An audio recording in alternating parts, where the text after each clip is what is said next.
Inmunidad innata y adaptativa. Antes de nada vamos a definir brevemente lo que es la inmunidad innata y la inmunidad adaptativa y después ya nos centraremos a explicar cada una con detalle. La inmunidad innata es la más primitiva que tenemos y además nacemos con ella. Es inespecífica e independiente del tipo de germen, es decir, siempre va a ser la misma respuesta, venga el germen que venga. No tiene memoria, por tanto, la respuesta no va a mejorar con el tiempo, porque siempre va a ser la misma. Es inespecífica porque lo que reconoce son patrones que tienen en común muchos microorganismos. Las células de la inmunidad innata son los polimorfonucleares, los macrófagos y las células NK. Y los agentes efectores, los que hacen el ataque o factores solubles, son lisocimas, proteínas de fase aguda, complemento, etc. La inmunidad adquirida o adaptativa no es tan primitiva, se ha desarrollado más recientemente en nuestra especie. Tampoco nacemos con ella, sino que se necesita la exposición a algún antígeno para que empecemos a desarrollarla. Puede ser activa o pasiva. La inmunidad adaptativa activa consiste en que es nuestro organismo el que produce los anticuerpos. Sin embargo, en la pasiva, alguien nos ha introducido los anticuerpos y sería el caso de nuestra madre cuando nacemos. Nacemos con los anticuerpos que nos ha transmitido ella. Sin embargo, en la activa, los anticuerpos los produce nuestro organismo y puede ser de una forma natural, que es lo que ocurre cuando nos infectamos con algún microorganismo, o de forma artificial, que los produce nuestro organismo, pero ante una vacuna, por ejemplo. La inmunidad adaptativa tiene de especial que es específica para cada agente infeccioso. Va a ser una respuesta particular para cada agente infeccioso. Y además genera memoria inmunológica. Esto implica que a medida que nos volvamos a infectar con ese mismo agente, pues la respuesta será mejor y más rápida, porque hay una memoria que ya tiene creados anticuerpos contra ese agente. Las células de la respuesta inmunitaria adquirida son los linfocitos, ya sean colaboradores o citotóxicos, y los factores solubles que actúan son los anticuerpos.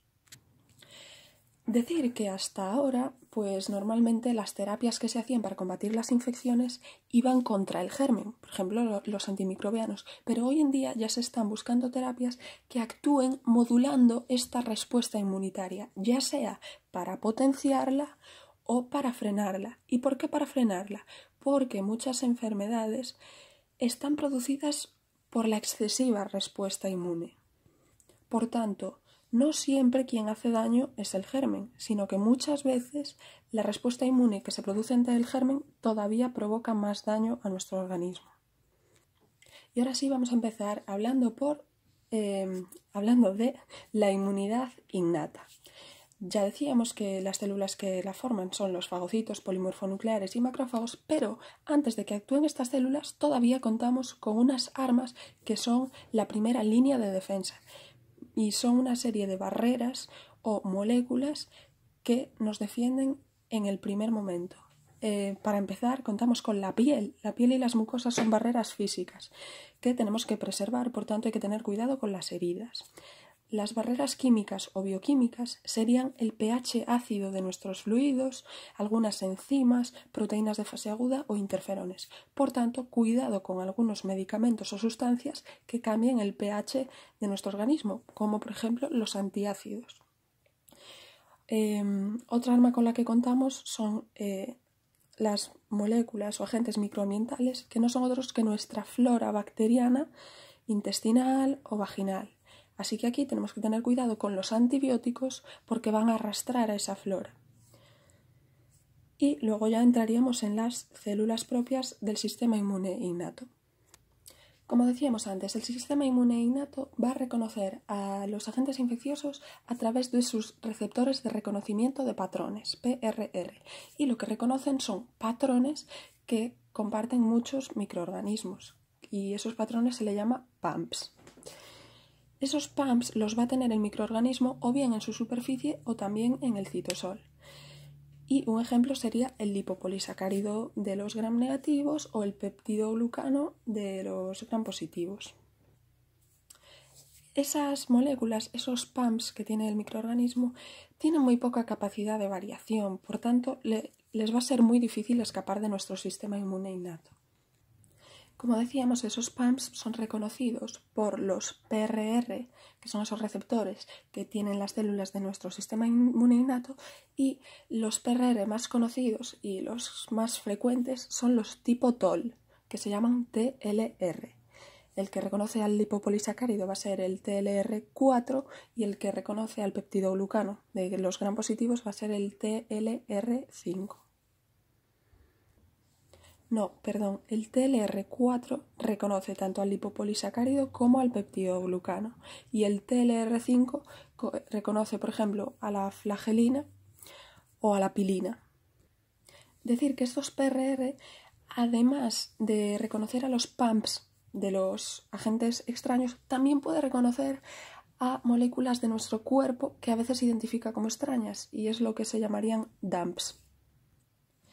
Bueno, ahora antes de explicar el proceso de interacción entre los PAMPs y los receptores, vamos a describir de qué están compuestos los receptores, porque tienen 3 dominios. Tienen un dominio extracelular, que es el dominio LRR, se llama LRR porque está formado por leucinas, y este dominio extracelular es el que reconoce al péptido exógeno o endógeno, es decir, es el que va a reconocer al PAMP. Luego hay un dominio intermedio que simplemente está atravesando la membrana del macrófago, y luego hay un dominio intracelular o intracitoplasmático que se llama el dominio TIR, y el dominio TIR va a tener mucha importancia porque es el que va a transmitir la señal al cofactor MID88. De esto ya hablaremos luego, pero es que a partir de aquí es cuando empiezan a producirse respuestas y es cuando empieza a haber inmunidad innata propia. Entonces ahora sí vamos a explicar cómo se produce ese reconocimiento del PAMP y cómo llega al receptor y se transmite la señal y ocurre todo ese proceso molecularmente. El PAMP, vamos a poner como ejemplo un lipopolisacárido, está ahí anclado a su patógeno gram negativo. Entonces hay una proteína, que es la proteína unidora del lipopolisacárido, que va a arrancar ese lipopolisacárido de su germen. Una vez que lo arranca, va circulando por el medio y viene el cofactor CD14, que es un cofactor de nuestro macrófago, y le va a coger ese lipopolisacárido a la proteína ligadora de lipopolisacáridos. Una vez que lo coge el CD14, ese CD14 va a llevar el polisacárido hasta nuestro receptor TLR4 en el macrófago. El TLR4 está unido a su cofactor MD2. Entonces, venía CD14 trayendo al lipopolisacárido y lo va a depositar en ese complejo TLR4-MD2. Una vez que ocurre eso, tenemos aquí la imagen. Este sería el complejo. Entonces, en verde está CD14, en azul está el lipopolisacárido. CD14 traía al lipopolisacárido y lo ha depositado ahí entre TLR4, que está en rosa, y MD2, que está en amarillo. Una vez que el lipopolisacárido se ancla ahí a ese complejo, ocurre la dimerización de TLR4, que aquí ya la vemos porque vemos que hay 2 TLR4 ya dimerizado. Entonces, al dimerizar, lo que ocurre es que en la parte de abajo, ahí, se unen los dominios TIR, que decíamos que eran los dominios intracitoplasmáticos, y al producirse esa unión, viene el cofactor MID88, aquí en la imagen en naranja, que dijimos que era muy importante. Viene a unirse ahí a los 2 dominios TIR. Y una vez que se une ahí, pues se va a producir por fin la transducción de la señal y activarán a factores tan importantes como NF-kappa-beta, que es un factor nuclear que se va a empezar a transcribir produciendo una serie de citoquinas. Y estas citoquinas sí que van a tener ya el papel importante en la inmunidad innata y en la adaptativa, porque a partir de ellas se va a empezar a producir vasodilatación, activación endotelial, hacen efecto llamada y empiezan a reclutar a células del sistema inmune adaptativo, y muchas de esas citoquinas ya tienen ellas mismas propiedades antimicrobianas. En condiciones normales, esta secuencia que hemos visto ocurre de una forma ordenada, regulada, luego se producen las citoquinas y también regulan una respuesta de una manera ordenada, pero esto no siempre ocurre así. Hay situaciones en las que ocurre una entrada masiva de gérmenes en nuestro organismo, son situaciones muy graves, o otras veces nuestro organismo hace una respuesta exagerada, y estas cosas también generan enfermedad, y una enfermedad muy grave que puede llegar a ser mortal, lo que conoceremos muchas veces como shock séptico. Debido a esto, últimamente hay muchas líneas terapéuticas que están luchando contra la respuesta que hacen los TLR4. Es decir, hay fármacos que intentan frenar toda esta cascada de citoquinas tan masiva que crean nuestros receptores para defendernos, pero a veces, por querer defendernos tanto, pues están haciendo más daño al organismo. Un mecanismo que ejemplifica muy bien esta situación es lo que ocurre en la hepatitis alcohólica. El consumo crónico de alcohol en el intestino aumenta la permeabilidad, y por tanto se puede producir translocación bacteriana, es decir, que bacterias que están en el intestino puedan pasar a la sangre. La sangre del intestino va a la vena porta y entra al hígado. Esa sangre que entra al hígado va cargadita de bacterias que llevan lipopolisacárido, por ejemplo, y se une al TLR4.